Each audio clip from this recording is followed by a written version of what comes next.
Olá, muito boa tarde. Desculpem lá o atraso, ok? Mas foi mais uma corridinha, ok? Não se atropelem uns aos outros. Já sabem, hoje quinta-feira, portanto, aula livre, em direto também para as redes sociais, ok? Obrigado pelos vossos sorrisos já aí. Ainda estou. Ok. Agora sim, em direto também para o YouTube. Portanto, boa tarde a todos. Obrigado por estarem aí. Mais uma aulinha, correto? Portanto, quinta-feira, aula livre e é a aula das inspeções e segurança. Portanto, vamos continuar, ainda estou aqui a carregar aqui o que tenho aqui em processo. Ok. Deixa eu ver se isto vai carregar ou não, senão temos que esperar mais um bocadinho. Portanto, ahm, estamos na unidade 3, portanto, na parte da mecânica. Tínhamos terminado nos sistemas do veículo, certo?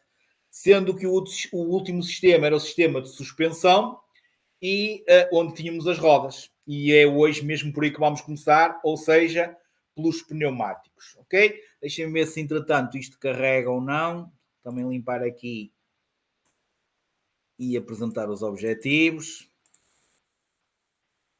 Ok, isto está a demorar.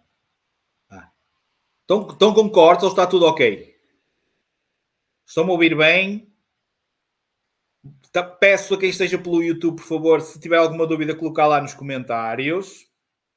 Certo? Portanto, comentem. Comentem também de onde é que são, de onde é que estão a assistir às aulas. Correto? Meterem like. Quem não subscreveu, subscreveu o canal, ok? Ok? Obviamente é uma grande ajuda, digamos. Deixem-me ver se eu agora já consigo carregar aqui o que me falta. Pronto. Entretanto, também já colocámos o PDF, como vocês sabem. Aula 13. E eu acho que me enganei. E só um bocadinho. Eu acho que fiz as neiras e fui carregar um PDF errado. Com licença. Agora sim. Como eu estava a dizer, também já colocámos todos os PDFs que temos disponíveis. Como vocês sabem, e sabem neste caso, turma de janeiro,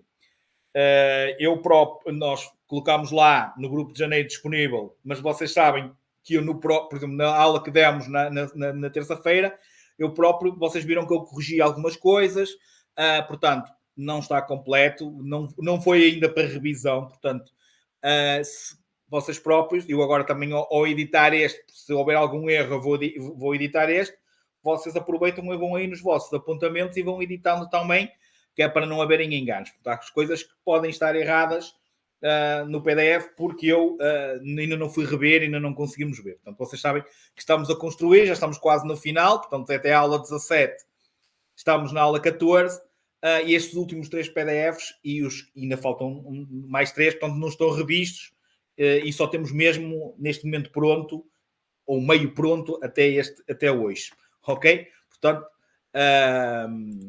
aproveitem, obviamente, esses PDFs, que são sempre úteis, mas façam as devidas correções, e por isso é que nós também pedimos a vossa ajuda. Deixem-me ver se, entretanto, eu já consegui carregar. E acho que já está aqui direitinho o que eu quero. Conseguem já ver aí? O PDF, sim? Ajudem-me. Ok, ótimo. Obrigado pelos vossos fiches. Ora bem, portanto, apresentando então os objetivos, estamos na aula 14, na unidade 3. Na próxima aula, segunda-feira, vamos terminar a unidade 3. Portanto, nesta unidade 3 foram 3 aulas, ok? Hoje vamos falar nas inspeções e na proteção. É uma aula menos complexa do que a de terça-feira. Na terça-feira até fizemos tipo prolongamento. Ficámos aqui até às 8 e tal. Hoje possivelmente iremos até terminar antes das 8, okay? Que é para vocês também irem descansar.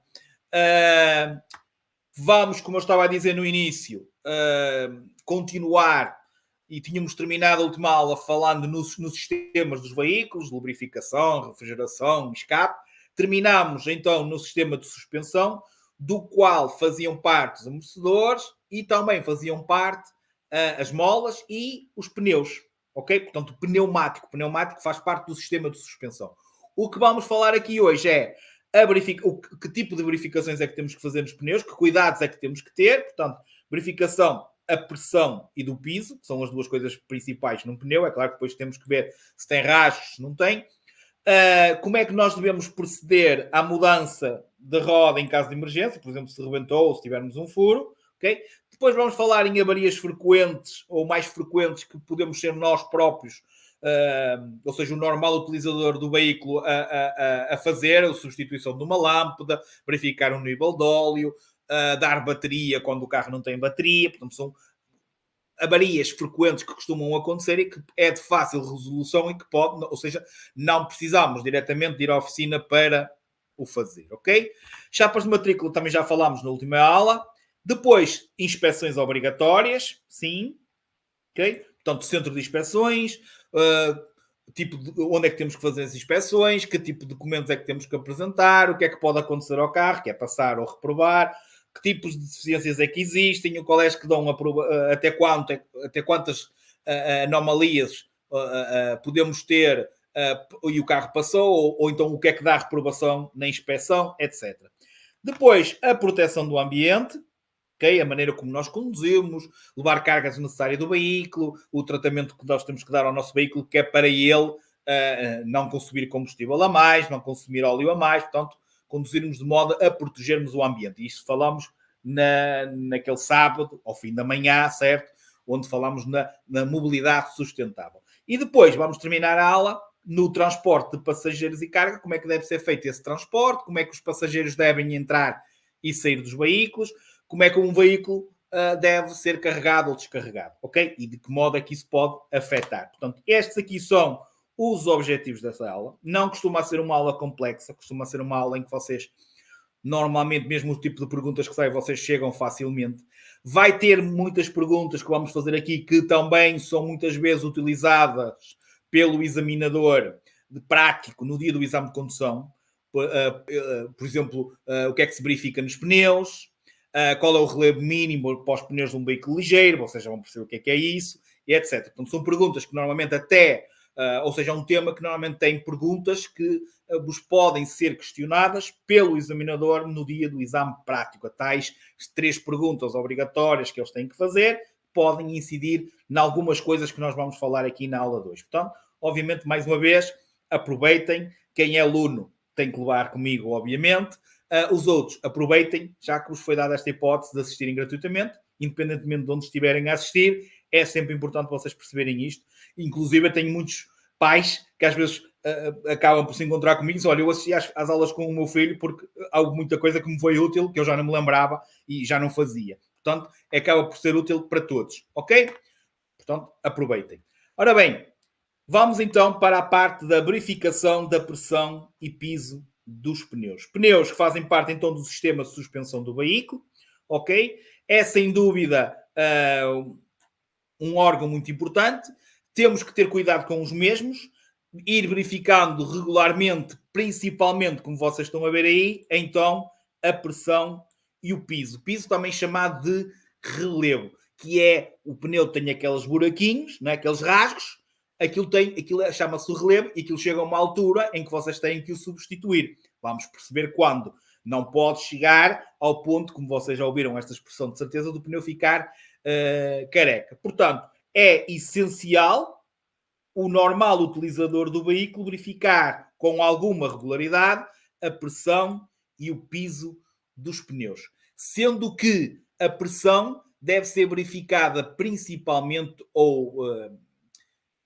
digamos, para dar uma pressão mais exata enquanto eles estão frios. Portanto, para vos dar uma pressão mais exata de que realmente o pneu tem, certo? Pressão tem a ver com o ar, ok?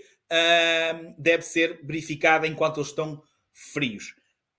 Qual é a pressão que vocês têm que meter nos pneumáticos? Normalmente tem gravado no próprio pneu, ok? Portanto, para além da dimensão do pneu, tem sempre também a pressão mínima e a pressão máxima que podemos colocar ou que esse pneu deve andar. Também tem em partes do veículo, ou seja, ou quando vocês abrem a porta do condutor, no rebordo da porta, na beirinha tem lá tipo um autocolante, às vezes vocês abrem a tampa do combustível e também tem lá um autocolante, e até é importante, porque se repararem, eu falei na pressão mínima e pressão máxima. Ele tem aquele intervalo, quer dizer que o pneu pode andar com aquela pressão mínima, com aquela pressão máxima, ou mais ou menos a meio. A maneira, ou seja, a maneira de vocês verem qual é a pressão recomendada para aquele pneu dentro daquele intervalo, porque fora do intervalo está mal. Dentro do intervalo, nós também podemos ter que ir regular e vai depender sempre se é um veículo que anda mais carregado ou que anda só.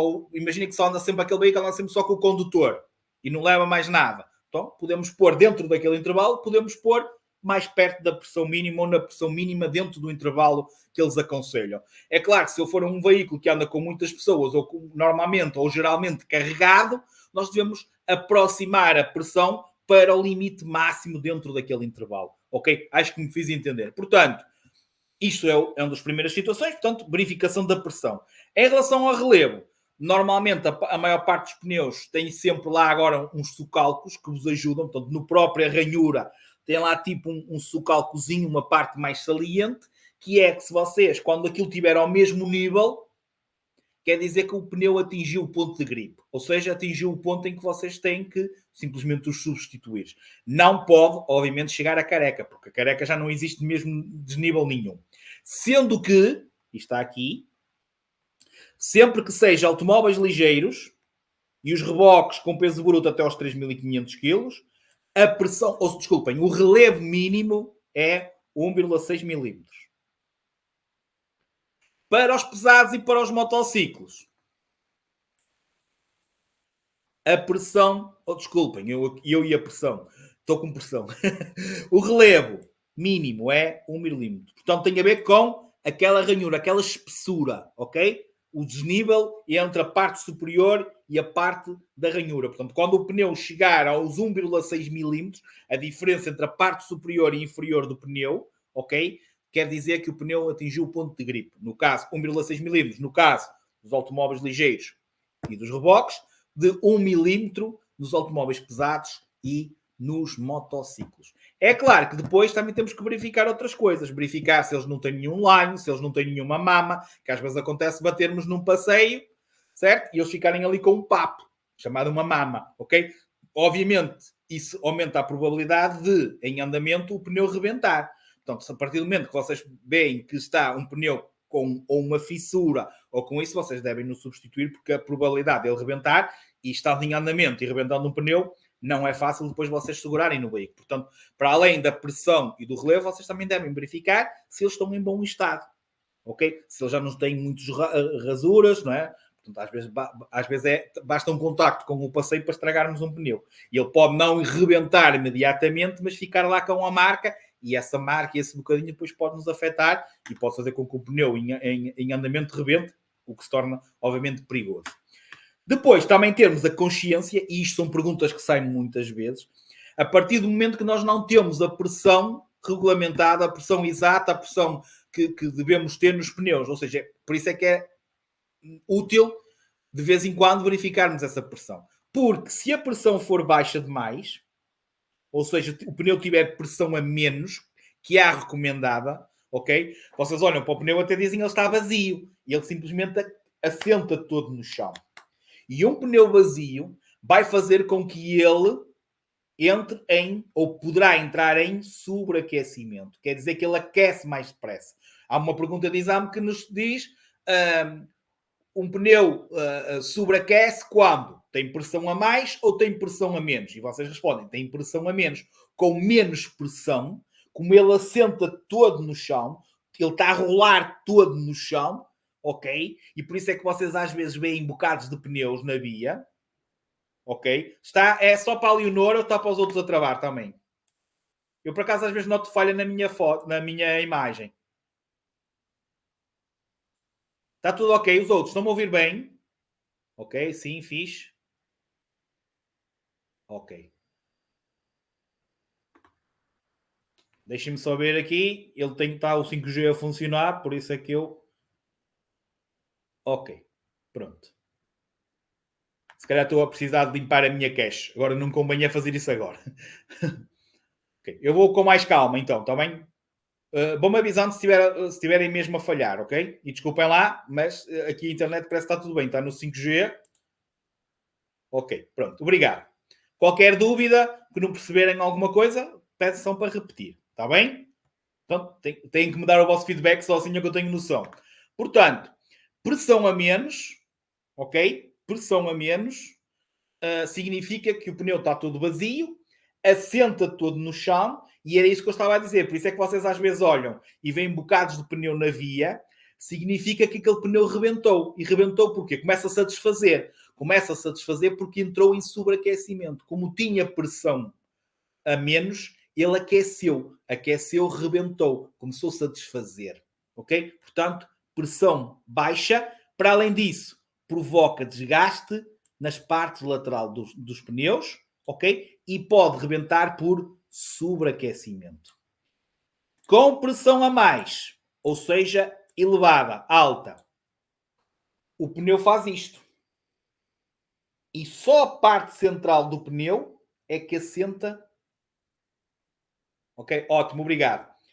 Parte central do pneu é que assenta no chão, certo? Só aquela parte é que rola no chão. Quer dizer que o pneu vai ter menor aderência, ou seja, menor segurança, leva ao desgaste da parte central do pneu e ele aqui é como um balão. Se nós enchermos demais, ao contacto com uma superfície mais saliente, o balão rebenta mais depressa. Ou seja, com pressão alta, ou seja, o pneu está sobre pressão, ou seja, rebenta por estar com pressão a mais. Reparem, pressão a menos, utiliza-se a expressão sobreaquecimento. Pressão a mais, sobre pressão, ou seja, ele rebenta por estar com pressão a mais. É mais provável ele rebentar. Ok? Melhor agora a internet também? Sim? Ok, ótimo. Maria, tudo ok? Melhorou? Ótimo, obrigada pelo teu feedback. Ora bem, nesse caso apontem então, primeira palavra-chave, número 90, 90, 90. Muito bem. Depois, troca de rodas em caso de emergência. Sempre que vocês tenham que efetuar uma troca de uma roda em caso de emergência, que pode ter sido por furo, rebentamento da mesma, certo? Portanto, tentarmos sempre imobilizar o veículo em segurança, o mais em segurança possível. Obviamente, tomando sempre todas e necessárias medidas para que fiquem protegidos e bem sinalizados. Disse Luís, número 90, ok? Primeira palavra-chave, número 90, 90. Portanto, imobilizarem o veículo e tentarem imobilizar o veículo o mais em segurança possível, ok?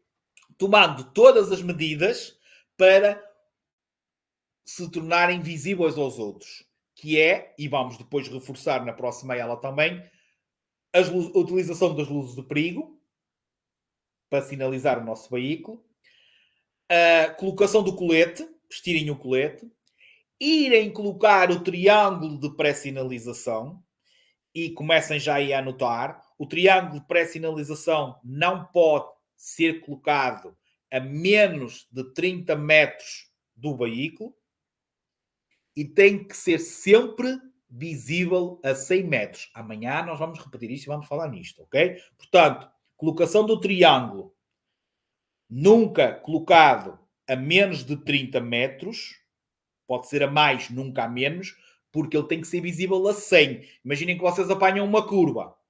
Para ser o triângulo visível a 100, se tiverem que colocá-lo a 50 ou a 60 metros, têm que colocar a 50 ou 60 metros. Nunca a menos de 30, mas a condição principal é visível a 100. O triângulo tem que ser visível a 100 metros. Depois, vamos retirar tudo que seja necessário. Vamos à mala e antes de fazermos qualquer intervenção no pneu, certo? De retirar tudo que seja necessário. o macaco, o pneu suplente, a chapa desapertar as rodas, portanto, tirar tudo para fora do veículo.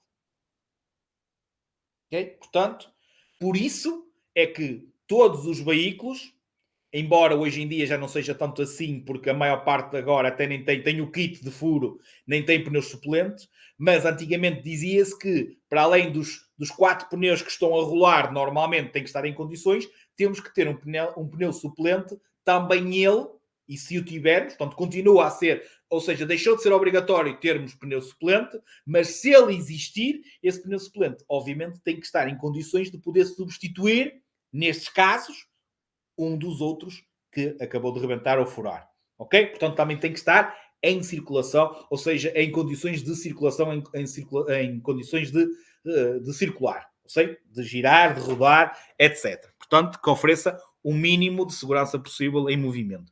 É claro que depois ainda existem aqueles veículos que têm aqueles pequeninos, certo?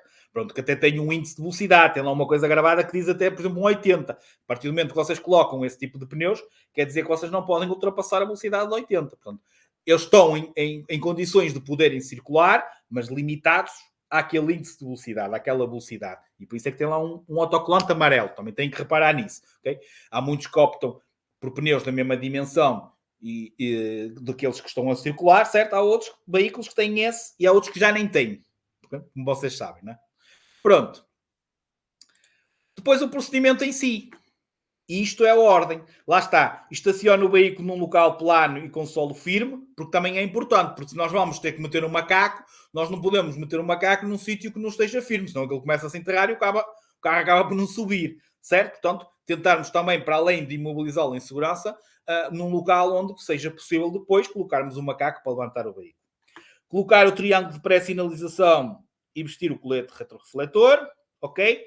Depois, obviamente, se transportarmos pessoas, essas pessoas convém saírem do veículo, correto, como é óbvio, mas deslocarem-se para um sítio seguro. Portanto, não ficar toda a gente ali à volta do carro, muito menos se for no meio da faixa de rodagem, como é óbvio.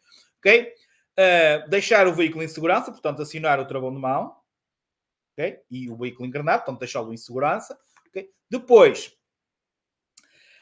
antes de começarmos a subir o veículo, não esquecer que, ainda com o veículo no chão, temos que começar, e é mesmo assim que se chama, a desapertar, neste caso chama-se aliviar ligeiramente as porcas, que são os tais parafusos. Ok? Portanto, antes de subirmos, vocês têm que dar um desaperto ligeiro em cada porca que o pneu tem. Certo? Há veículos que depois têm uma peça especial, porque há normalmente há uma que chama-se a porca de segurança, que tem um formato diferente, portanto vocês têm lá, que é tipo anti-roubo, não é? Pronto, quem for para roubar consegue roubar na mesma, não é? Mas pronto, é para demorarem mais um bocadinho o carro a ser roubado ou o pneu a ser roubado. Portanto, há ali uma porca de segurança, a maior parte dos veículos também já tem isso, então tem uma chave própria, para além da chave normal, depois tem um engate que serve só para desapertar aquela porca de segurança, ok? Portanto, desapertar um bocadinho cada uma delas, que às vezes também já não é fácil, e por isso é que convém também ser com a roda, porque ela está no chão, está firme, está mais firme, não se mexe. Portanto, é mais fácil para vocês começarem a desapertar, ok? Depois, já agora, que é uma pergunta que sai, que tem a ver com o apertar ou desapertar as porcas. E eles perguntam para que lado é que aperta e para que lado é que desaperta. Para que lado é que enrosca, enroscar, apertar, ou desenrosca, desenroscar, que é desapertar. E então vocês é imaginarem uma garrafa de água, ok? Por exemplo, e tem a rolha. E vocês, reparem, roda para a esquerda, desaperta, abrem a rolha. Para a direita, aperta. Portanto, desenroscar é para a esquerda, enroscar é para a direita. Apertar para a direita, desapertar para a esquerda. É só pegarem numa garrafa e simularem. Ok? Desapertam então um bocadinho cada uma das porcas e depois colocam o macaco, certo? E beijam onde colocam. Há carros que têm sítios próprios. Não coloquem numa parte que depois vocês ao subirem o carro vai amassar, que às vezes vocês colocam aquilo numa beirinha e depois amassam. Aquilo não é forte o suficiente e começam a amassar a chapa do veículo. Portanto, há sítios específicos onde vocês colocam um macaco para ficar firme, ok? E começam a subir o veículo. Ok? Começam a lá a dar à manivela. Depois, muito importante também isto é, vocês têm que subir o veículo até a uma altura que seja não só vos permitir tirar a roda, lembrando-se que essa está vazia, mas se a outra for do mesmo tamanho e já estiver cheia, a outra tem que entrar. E às vezes o que é que acontece? Nós subimos, como aquela já sai, a gente tira aquela. Depois vai tentar encaixar a outra e a outra não entra porque o carro não está a uma altura suficiente. Portanto, subam logo de uma vez para conseguirem não só, obviamente, retirarem a roda que está furada ou rebentada e conseguirem logo inserir a outra, ok? Portanto, retiram a roda que está danificada, correto? Metem a outra, certo? E depois começam a apertar um bocadinho cada uma delas. Aliás, quando subiram um macaco todo, desapertem o resto das porcas, como é óbvio, certo? Para a roda sair. Portanto, retiram a roda, colocam a nova roda, começam a apertar, começam a baixar o macaco. Quando estiver no solo, não se esqueçam que depois de estar no solo, voltam a ter que dar um reforço nas porcas, ou seja, o último aperto já é com o carro no chão. Portanto, retira as porcas corretamente, todas, ok? Coloca a roda de reserva, começa a enroscar as porcas um bocadinho manualmente, que é para acertar. Depois, ok? Vão rodando até ao fim, certo? O máximo que puderem, baixam a rodinha, certo? E faça o aperto final. Recolha a sinalização, ou seja, o triângulo, guarde, obviamente, o macaco, a chave, a roda danificada na mala do veículo e vamos lá seguir viagem. Ok? Entendido? Já toda a gente pode mudar uma porca. Já toda a gente pode mudar uma roda. Eu hoje estou aqui com uns trocadilhos fantabulásticos. Isto é quinta-feira, já está a chegar ao fim de semana, já está o cansaço aí a apoderar-se. Está entendido? Percebido? Preciso dos vossos fiches. Preciso de comentários no Facebook e likes também. Ok? Quem dá mais? Ótimo. Ok, obrigado. Ora bem, inspeções. Ou telefonar ao instrutor. Olha que já aconteceu de me telefonarem. Tinham tirado uma miúda, tinha tirado a carta para aí há uma semana, lembrou-se de telefonar para mim que tinha. Olha, por acaso não andas por aqui por Penafiel? Preciso de ajuda, acabei de levantar um pneu e eu que não me digas. E o senhor, eu digo-te por telefone e tu vas. Exatamente, Maria. Então são aos trocadilhos com as porcas, é o que a Maria está aqui a dizer. Mas olha, é assim que é chamado e é assim que os sei nos testes, porca mesmo. Para que lado é que enrosca ou desenrosca a porca? É mesmo assim a pergunta. Ora bem, inspeção periódica obrigatória. Primeiro, nunca se esquecerem que isto da inspeção periódica obrigatória nada tem a ver com a revisão do veículo. Muito bem, Maria. Eu, por acaso, já andei para experimentar, mas ainda não mandei vir. Também não é muito normal furar pneus, mas pode acontecer. Em aulas de condução já aconteceu. Às vezes a gente já não conseguir ir a tempo e vocês, o aluno bater no passeio e às vezes temos que mudar. Portanto, já aconteceu. Em exame, por acaso, nunca. Ainda bem, porque senão é que era bonito. Ora bem, inspeção periódica obrigatória. Como eu estava a dizer, a inspeção periódica obrigatória nada tem a ver com a revisão do veículo. Revisão é vocês levarem-no à marca para eu fazer a muda do óleo, mudar os filtros, ok? Dar uma revisão geral, que aí sim deve ser na marca, como nós vamos falar daqui para um bocadinho, para que as coisas andem direitinhas e haja a tal proteção também do ambiente. Isto é inspeção periódica obrigatória. Ir a um centro de inspeções.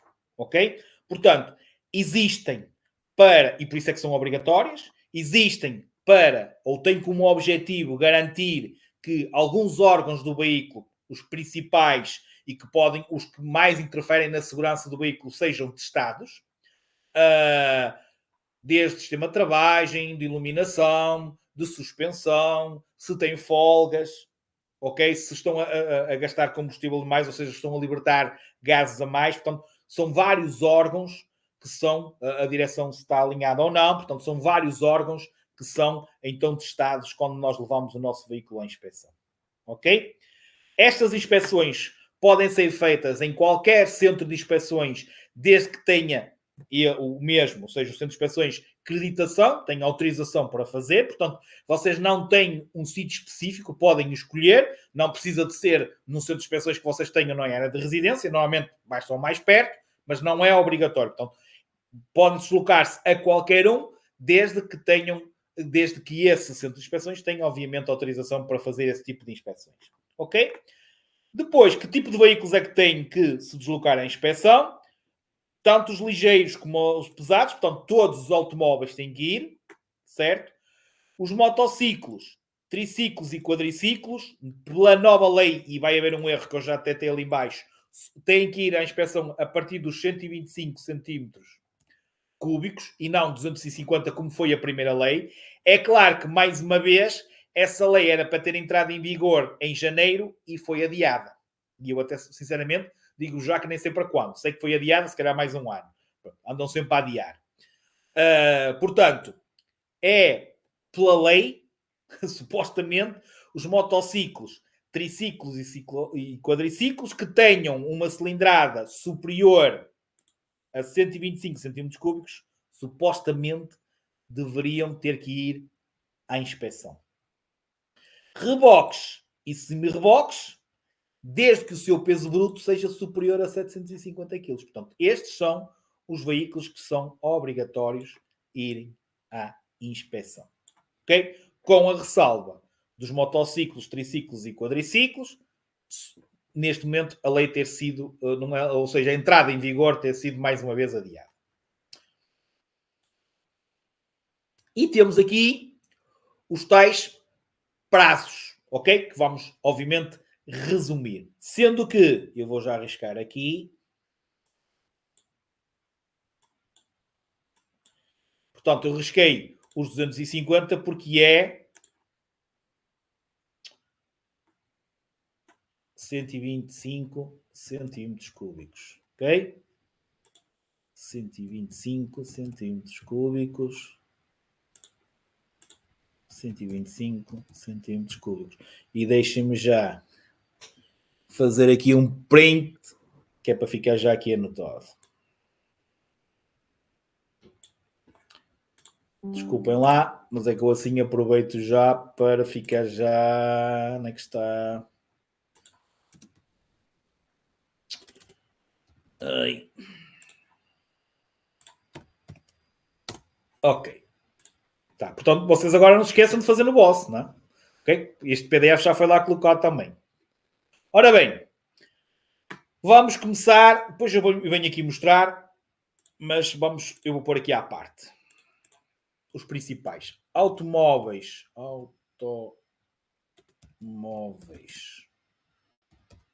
ligeiros de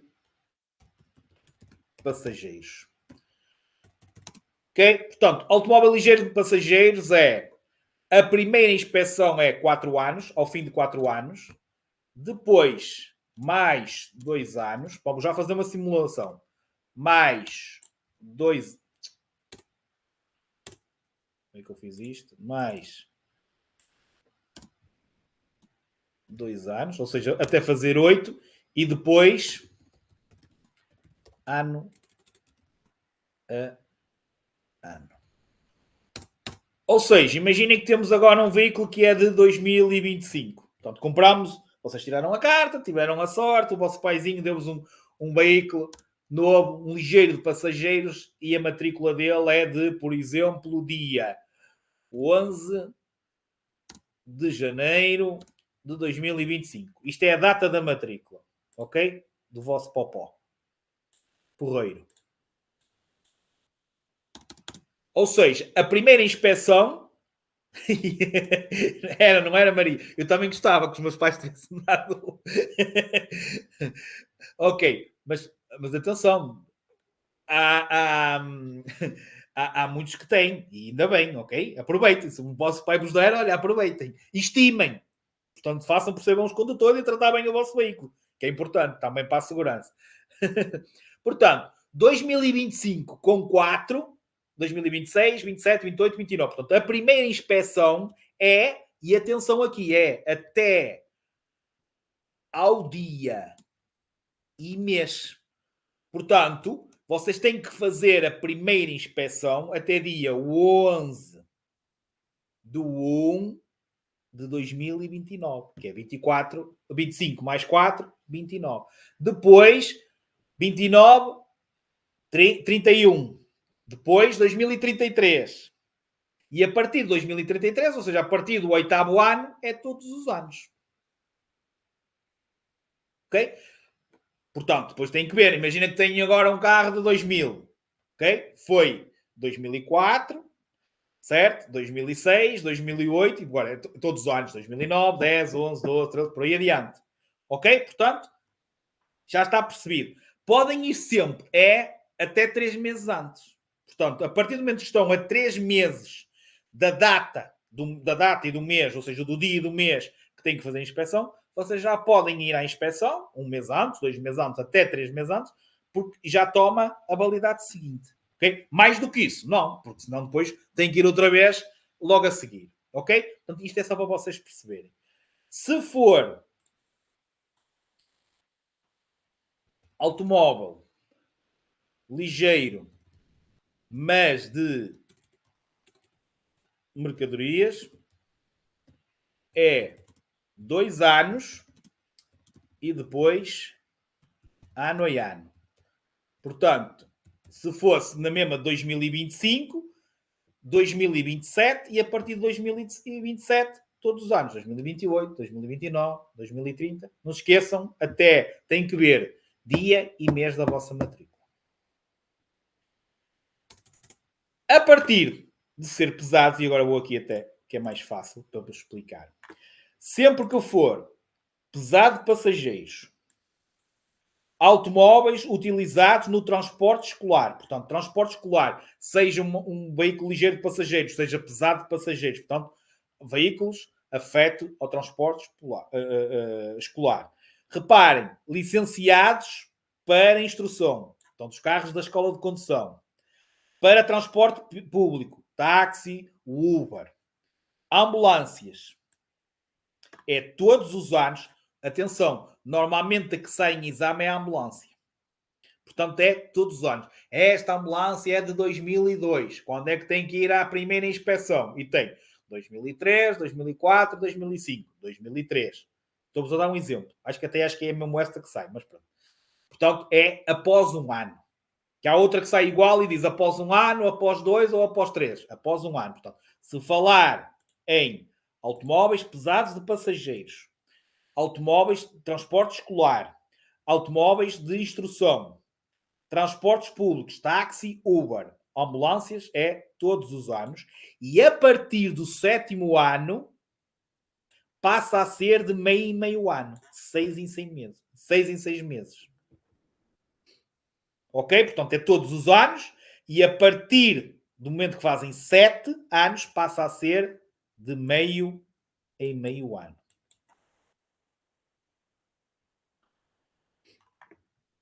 Ok? Esta é dos ligeiros, tá? Depois, automóveis pesados de mercadorias. Os automóveis pesados e reboques com peso bruto superior a 3.500. Ok? Utilizados para a Corporação de Bombeiros e das suas associações e outros que raramente utilizam a via pública, designadamente destinado a transporte de material do circo ou da feira. Ok? Portanto, é sempre todos os anos. Basicamente é pesados de mercadorias, é o que vocês têm que pensar. Tudo que seja pesado de mercadorias é todos os anos. Ok?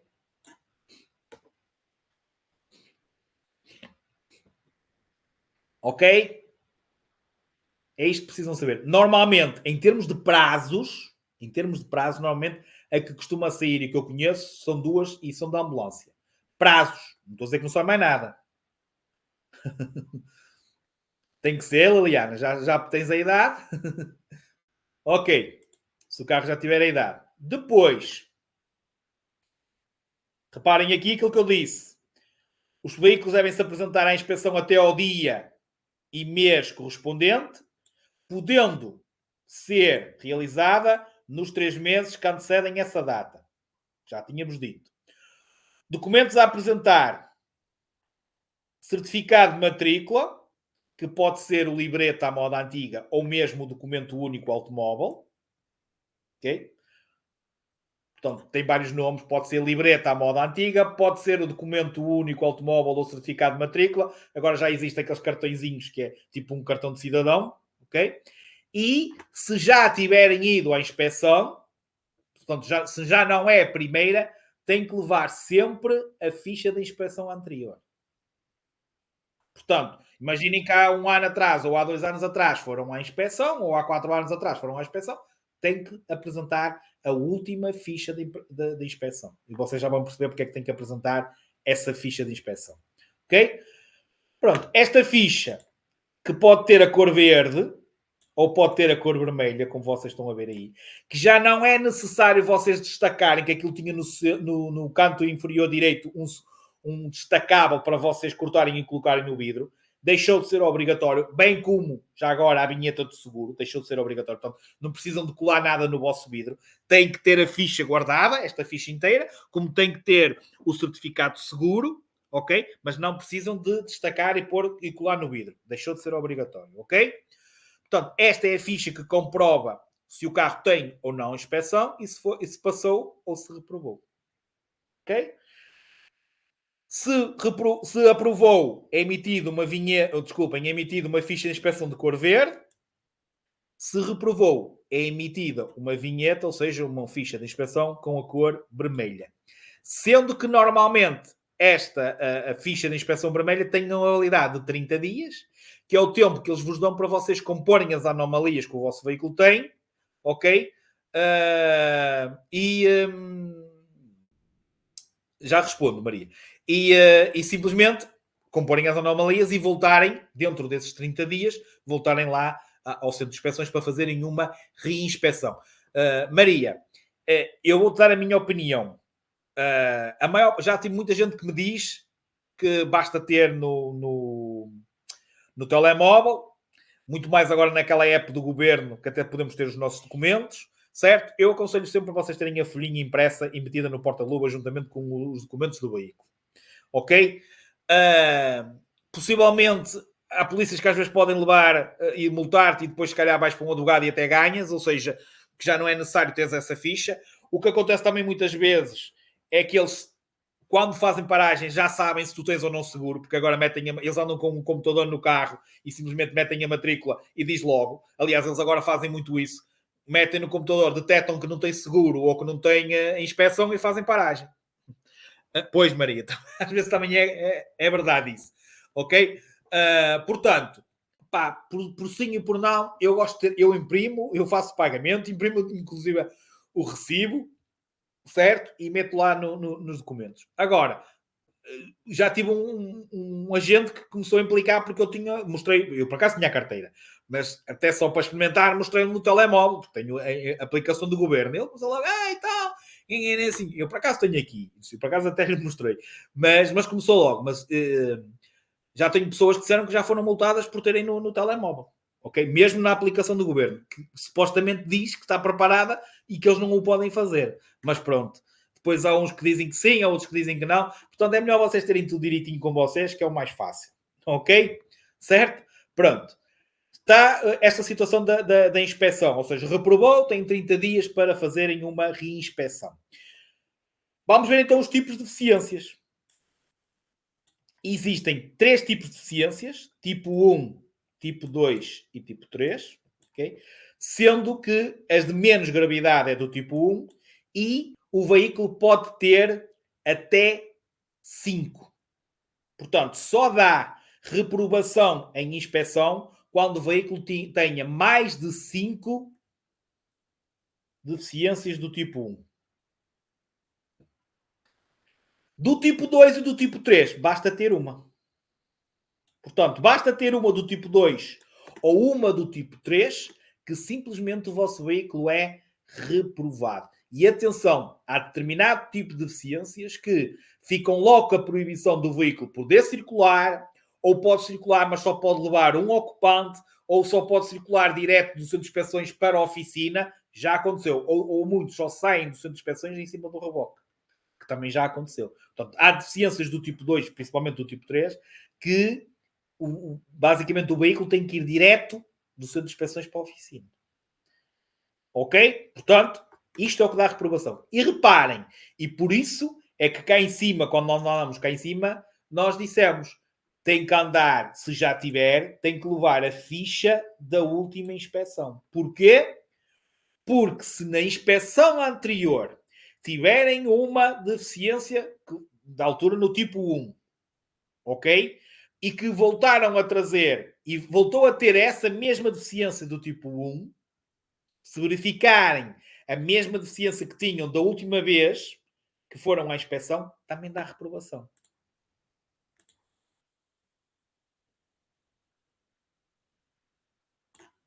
Por isso é que eles pedem sempre a ficha de inspeção anterior.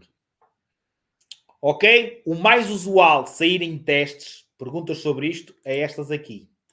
Do tipo 1, mais de 5, portanto até 5 pode ter, só dá reprovação, mais de 5 ciência tipo 1. Ou então, uma do tipo 2, ou uma do tipo 3. Estas saem muitas vezes.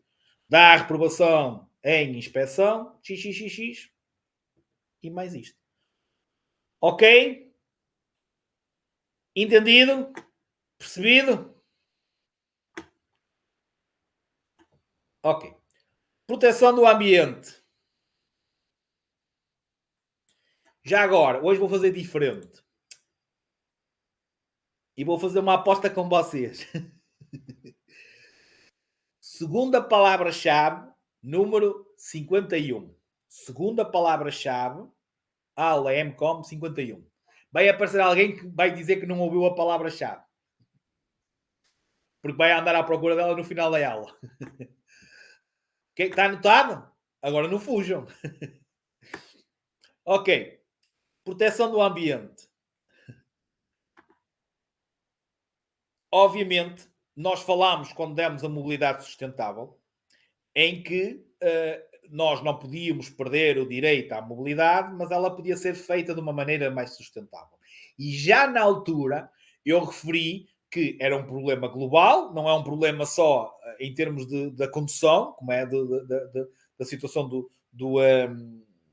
pronto, de vocês conduzirem, não é? Conduzirem veículos com combustíveis normais, sendo eles mais poluentes, como é óbvio. Portanto, é um problema global, certo? Esta situação da poluição.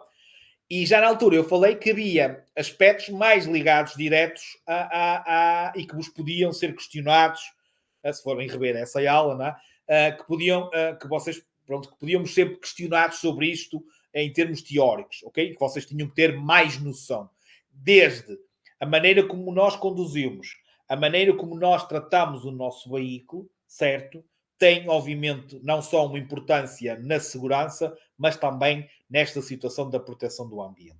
Ok? Portanto, o consumo de combustível, acelerarmos demais, o desgaste do nosso veículo, ok? O impacto ambiental depende de diversos fatores. Entre eles destacam-se os ruídos e as emissões de poluentes atmosféricos. Ok? Portanto, por isso é que cada vez mais, e algumas delas até, entre aspas, estragam o veículo, cada vez mais há, há limitações em termos do nosso veículo, em que há o reaproveitamento dos gases, o tratamento dos gases, ok? E muitas vezes até prejudica o veículo, portanto há sempre essas partes, essas componentes, as atualizações que tem que se fazer, tudo muito mais eletrónico, não é? Para que seja diminuído a poluição, o surgimento dos veículos elétricos, etc. Ok? A situação do start and stop, em que vocês param num semáforo vermelho, põem em ponto morto, o carro desliga-se. Quanto menos tempo estiver a trabalhar, ok? Menos consome, portanto, menos polui. Ok? Portanto, muito importante isto. Portanto, é proibida a condução de veículos e a realização de operações de carga e descarga de forma a provocar ruídos incómodos. Os veículos de motor não podem emitir ruídos superiores aos limites máximos estabelecidos por lei. O uso de aparelhos de som instalados nos veículos não pode ultrapassar os limites sonoros, portanto, poluição sonora. Todos os veículos motorizados devem estar equipados com um dispositivo de silencioso de escape, ok? Portanto, mais uma vez, e o mais importante de vocês perceberem é que nós temos uma importância relevante neste tipo da proteção do ambiente, e, essencialmente pensando na maneira como nós conduzimos, na maneira como nós tratamos o nosso veículo, ok? Ou seja, e da maneira muitas vezes como às vezes carregamos o nosso veículo e anda lá com peso desnecessário. Quanto mais peso o nosso veículo, muitas vezes até desnecessário, mais consumo ele vai ter, vai gastar, vai poluir mais, ok? Portanto, a parte dos motores, sendo obviamente gasóleo e gasolina, polui mais que, por exemplo, a situação do gás ou, obviamente, a situação dos veículos elétricos. Ok? Pronto. É proibido, às vezes, não levamos o nosso carro à revisão e ele anda a perder óleo ou anda a perder combustível, portanto, é proibido o derrame de óleo ou combustível. Posso-vos dizer que eles agora, a polícia, muitas vezes detecta que o carro está a largar óleo ou gasóleo e pode apreender o carro. Pode proibi-lo, tirá-lo os documentos para ele não poder circular. Okay? E depois vocês têm que compor a anomalia, isso já existe, têm que compor a anomalia e depois têm que se deslocar a um centro de inspeções próprio, normalmente do IMT, a provarem que aquilo já está corrigido para o carro poder voltar a circular na via pública. Portanto, já existe isso. Ok? Então, se eles detectarem fuga, quer de óleo, quer de gasóleo, eles podem apreender ou o veículo ou os documentos do veículo para o veículo não poder circular enquanto não compor a anomalia. Depois tem que ser verificado essa situação de terem ou não estar bem, né? Ter ficado bem e já não haja fuga. Ok? Olha, repare, condução económica tem a ver com o quê? Devemos praticar uma condução económica para evitar gastos necessários.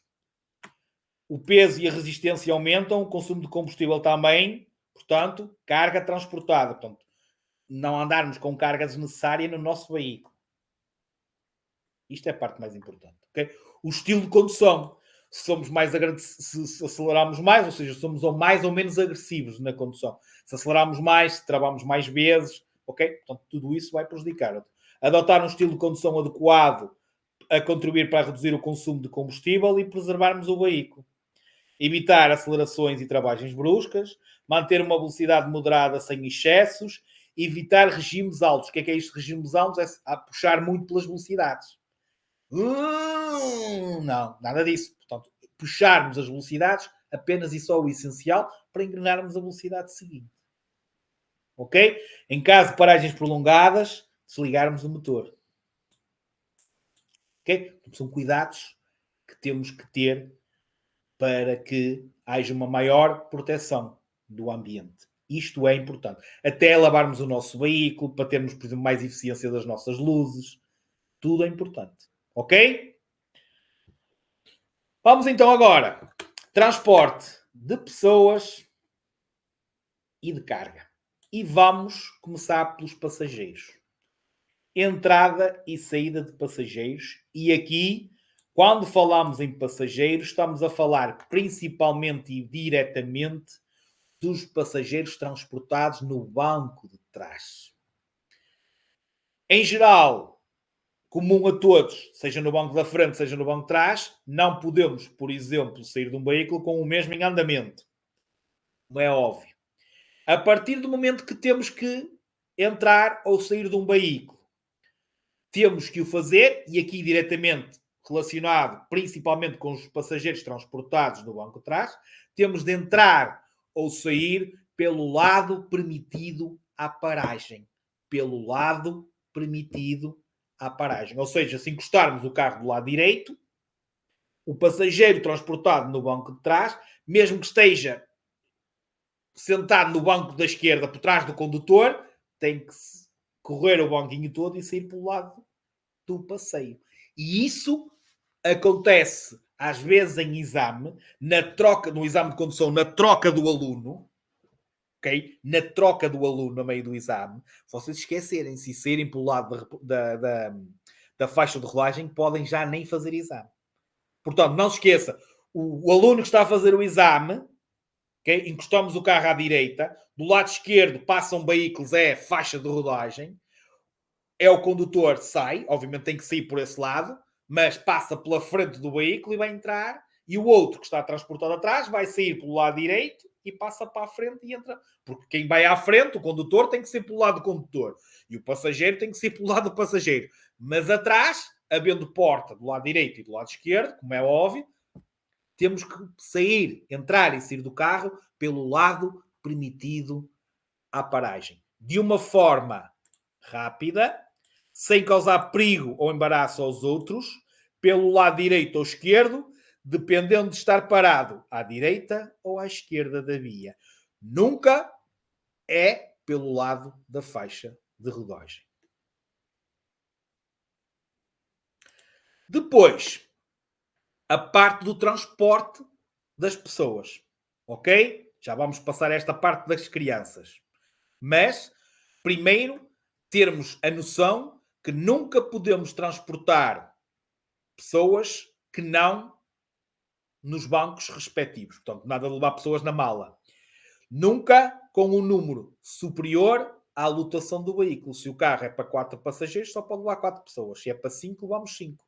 Se só tem 2 lugares, é para 2 lugares. Portanto, obviamente, nunca podemos transportar pessoas fora dos assentos, ok? E, obviamente, levar pessoas no colo, ou seja, tem que ter, não pode exceder a lotação do veículo. Não podemos andar em pé dentro do veículo, ou ou com a cabeça de fora, etc. Obviamente, isso também não pode ser,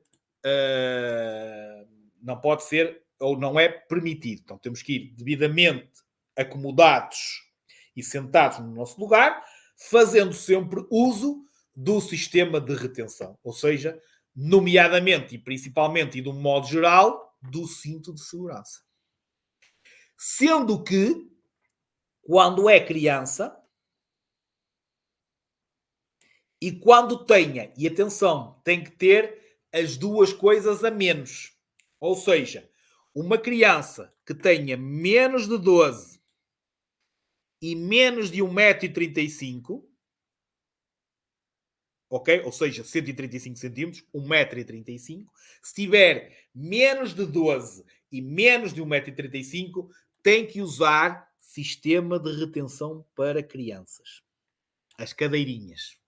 Vamos já ver, na próxima aula até vamos complementar. Vamos ver quantos tipos de cadeirinhas é que existe e vamos ver que o tamanho a utilizar da cadeira vai depender do que em relação à criança.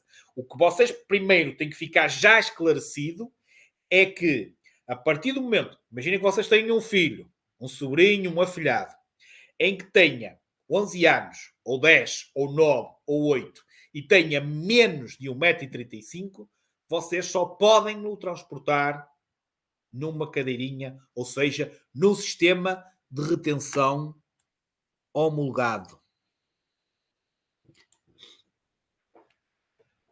Uma coisa, ok? Ou seja, tem que ter as duas a menos. Porquê? Imaginem que vocês têm um filho, um afilhado, um sobrinho que tem 9 anos, mas tem 1,40 m. Tem 1,40 m ou mais, ou seja, mais de 1,35 m, só precisa de utilizar cinto de segurança. Já não precisa de cadeirinha. Ou então, tem menos de 1,35 m, mas tem 13, tem 14 anos, tem 15 anos, também só precisa de cinto. Portanto, para ter que utilizar e para ser obrigatória a utilização do sistema de retenção para crianças, tem que ter menos de 12 e menos de 1,35 m. Eu tenho uma filha que tem 9 e já tem mais que 1,35 m. Já só precisa de cinto de segurança. E só tem 9 anos. Perceberam? Está entendido? Está entendido ou não? Fixe. Ah, ok. A partir do momento,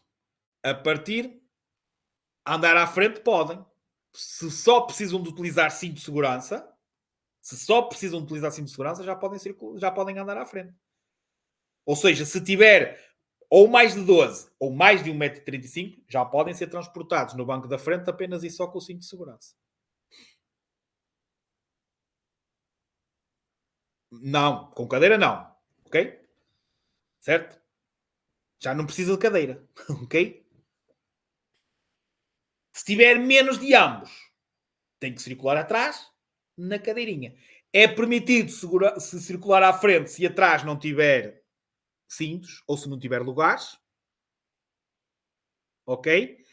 Sendo que, já agora, estamos a falar nisto, vão apontando e vão registando. Sendo que também é importante vocês perceberem que, mesmo que exista bancos atrás e cintos atrás, mesmo que exista bancos atrás e cintos atrás, uma criança até 3 anos pode ser transportada na mesma no banco da frente, com o airbag desligado. É claro, pode ser transportada na cestinha, ok? Na cestinha, como é óbvio, virada para o banco e com o airbag do lado do passageiro desligado. Porquê? Porque até 3 anos uma criança requer, imagina que vai só a mãe ou o pai ou alguém responsável e a criança. Se for transportada atrás, a mãe nem consegue ver ou o pai nem consegue ver se a criança está bem ou não, porque por cima vai virada ao contrário a cesta.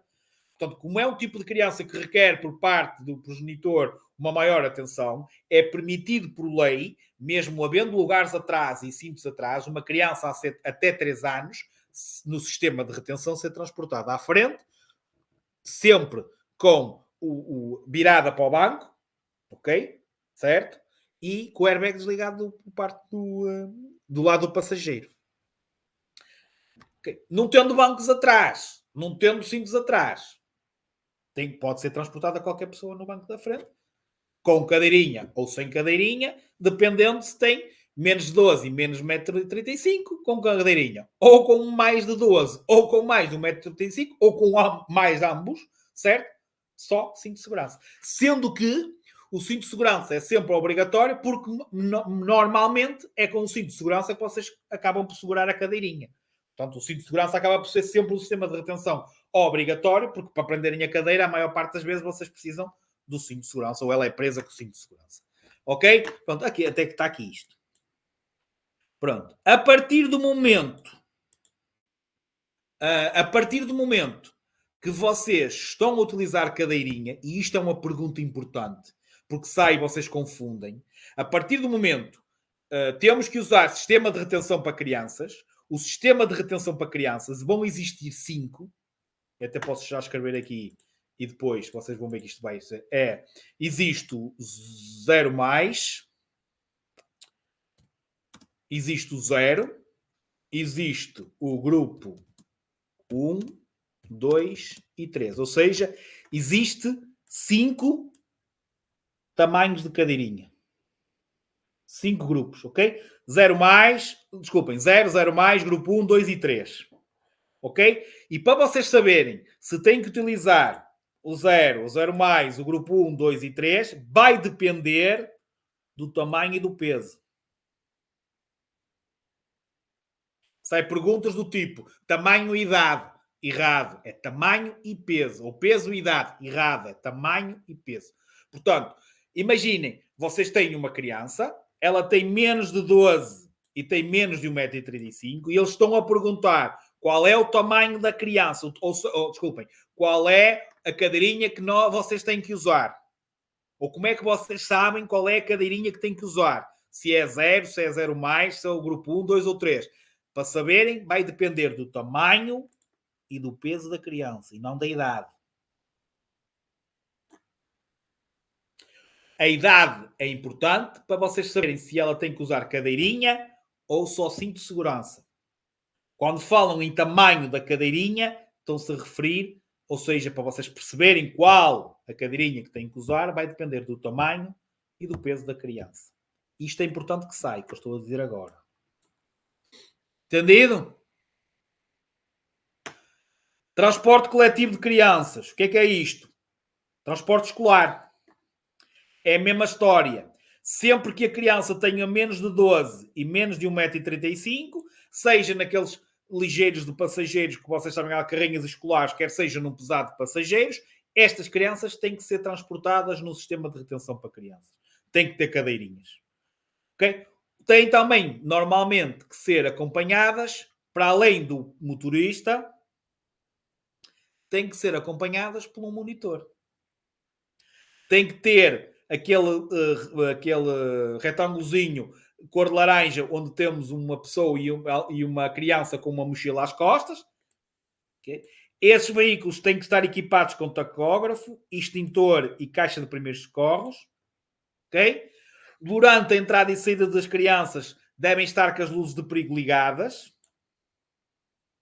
E há, para além do motorista, tem que ter um vigilante, ou seja, transportar outra pessoa que tome conta das crianças também, ok? Nunca é também permitido o transporte nos lugares próximos do motorista. Ou seja, imagina que é o autocarro, nós não nos podemos sentar logo no primeiro banco atrás do motorista. Não, ou seja, um adulto pode lá ir, uma criança é que não pode lá ir. Ok? Pronto. Proibições. Entrar ou sair ou abrir portas do veículo enquanto ele não estiver completamente imobilizado, parado. Transporte de passageiros com número superior à lotação do veículo, já falámos. Transportar passageiros fora dos assentos. Transportar passageiros em velocípedes, salvo nos que tenham sido projetados para tal. O que é isso? Às vezes nós vamos a velocípedes, é bicicletas. E às vezes vamos nós a conduzir a bicicleta e levamos alguém sentado naquele quadro. Não podemos. Portanto, ou é daqueles velocípedes que até têm 2 lugares e dá para dar aos pedais, como alguns já existem, certo? Às vezes. Ou então não podemos transportar passageiro nenhum.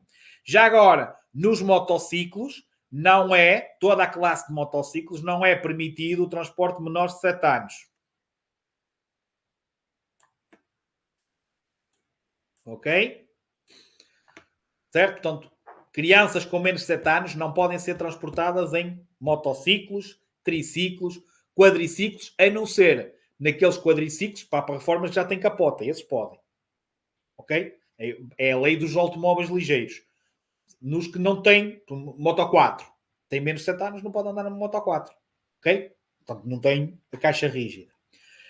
Não podemos transportar menores de 3 anos em automóveis sem cintos de segurança. Portanto, neste caso, nem no banco da frente, portanto, se não temos cinto de segurança, que não é muito normal, né? Só se for um carro muito antigo, portanto, não temos nem atrás nem à frente, não podemos transportar crianças com menos de 3 anos. Ok.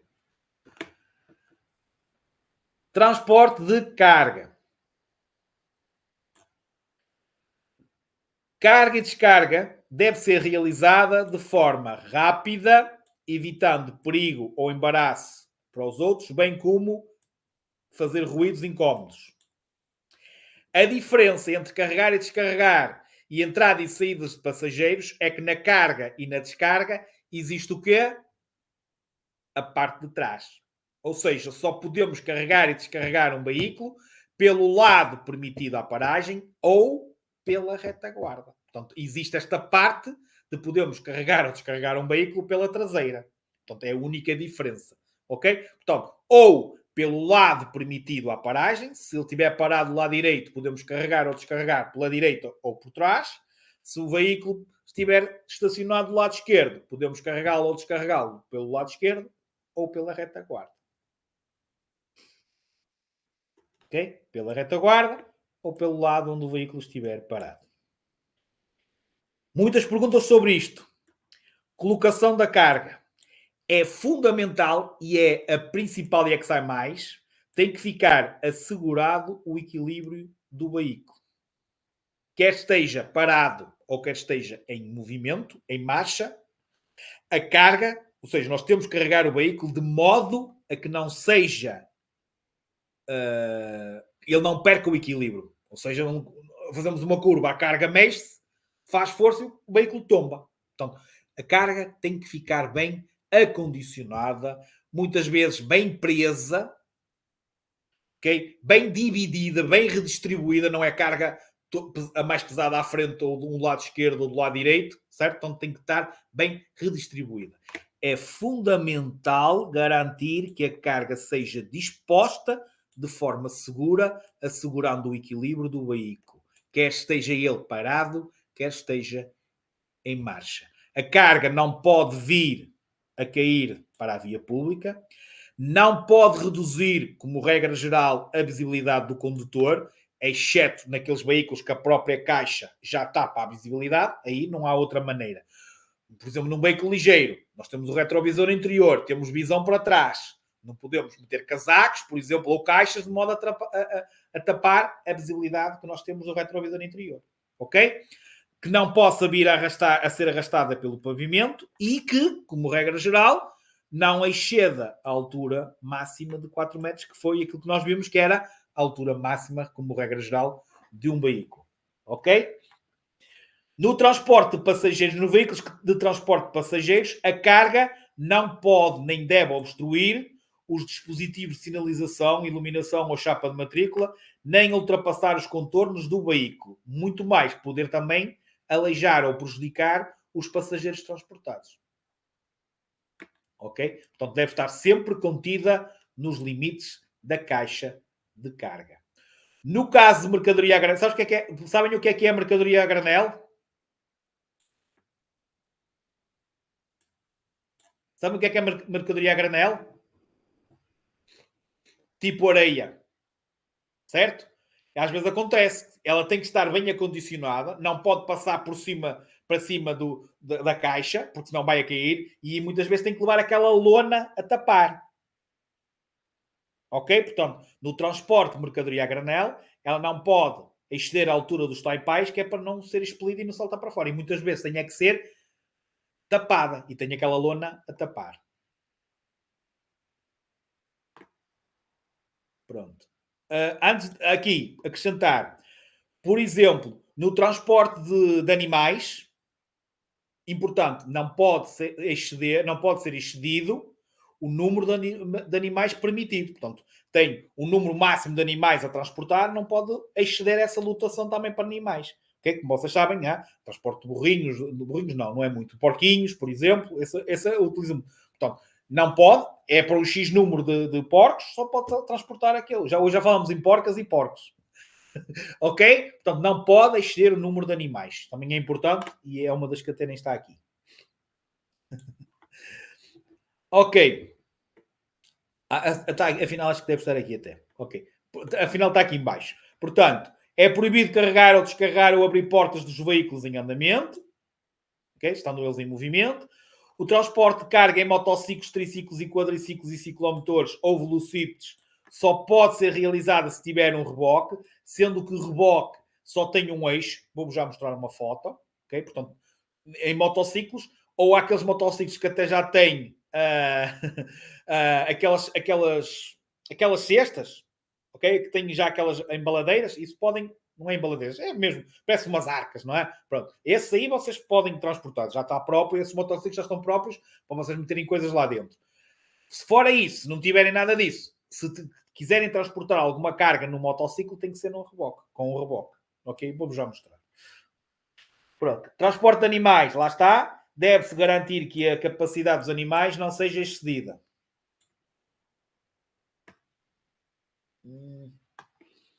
Ok, esta também já falámos. Ok, olha, por exemplo, aqui, este nem é reboque, tem ali um bocadinho de caixa de carga ali atrás, mas alguns têm reboque. Eu acho que tinha aqui um que tinha um reboque ou não. Se calhar não tenho. Pronto. Imaginem um motociclo, mas é atrelado ao reboque, sendo que o reboque só pode ter um eixo atrás, só pode ter dois rodados, ok? Só pode ter um motociclo só pode acelerar um reboque de um eixo. Ok? Pronto. Isto já é repetido. Veículos de mercadorias devem estar contidas dentro do comprimento de largura. Veículos de mercadorias a granel não devem exceder a altura definida pelo bordo superior. Cargas indivisíveis têm a ver com os transportes de grandes dimensões. Ok? Transporte de carga em velocidade. Hoje estava a ver, hoje tinha um veículo pesado a ser multado porque excedia para trás, tinha o tal painel que nós vimos, lembram-se daquele painel vermelho e branco que tinha que estar na extremidade, mas estava a meio. A carga saía para trás, eram os tubos, estava a transportar uns tubos, tipo aqueles tubos grossos, ok? E saíam muito para trás do caminhão. E na extremidade não tinha nada. E a meio é que tinha o painel. Portanto, o painel estava aqui e depois, imaginem, o painel aqui, certo? Assim, e os tubos faziam isto aqui para trás. E tinha que ser aqui na ponta. E ele estava a ser multado. Já estavam a passar a multa. Okay? Para vocês perceberem. Portanto, obviamente tem que ser na extremidade que sai para fora. Okay? Ele até pode ter autorização para transportar aquele tipo de mercadoria, mas tem que estar o painel tinha que, nesse caso, ter dois. e na extremidade do que saía então para fora. Pronto. É isto. Está o essencial. Não precisamos estarmos aqui a matracar mais. Qualquer dúvida, já sabem. Se não tiverem mais dúvidas, desejo-vos um bom fim de semana. Tenho tempo agora aí para reporem as aulas, às vezes estiverem atrasadas. Obrigado a todos que estiveram aqui connosco. Obrigado a quem esteve a assistir através do YouTube. Certo? Mais uma vez, comentem, façam like, subscrevam o canal, ok? E bom fim de semana a todos. Estudem, não se esqueçam que estão na reta final, estão quase a terminar as aulas. Atenção às aulas em atraso, não se deixem atrasar, ok? Que é para depois não terem que pagar extras, ok? Bom fim de semana, muitos likes para vocês, corações e afins, ok? Obrigado por tudo, obrigado por estarem aí e desculpem alguma coisa, principalmente. Já estamos a chegar ao fim de semana, já estou assim um bocado cansado, digamos. Ok? Obrigado pela vossa colaboração. Vejam os PDFs e se detectarem algum erro, por favor, digam. Está bem? Obrigado.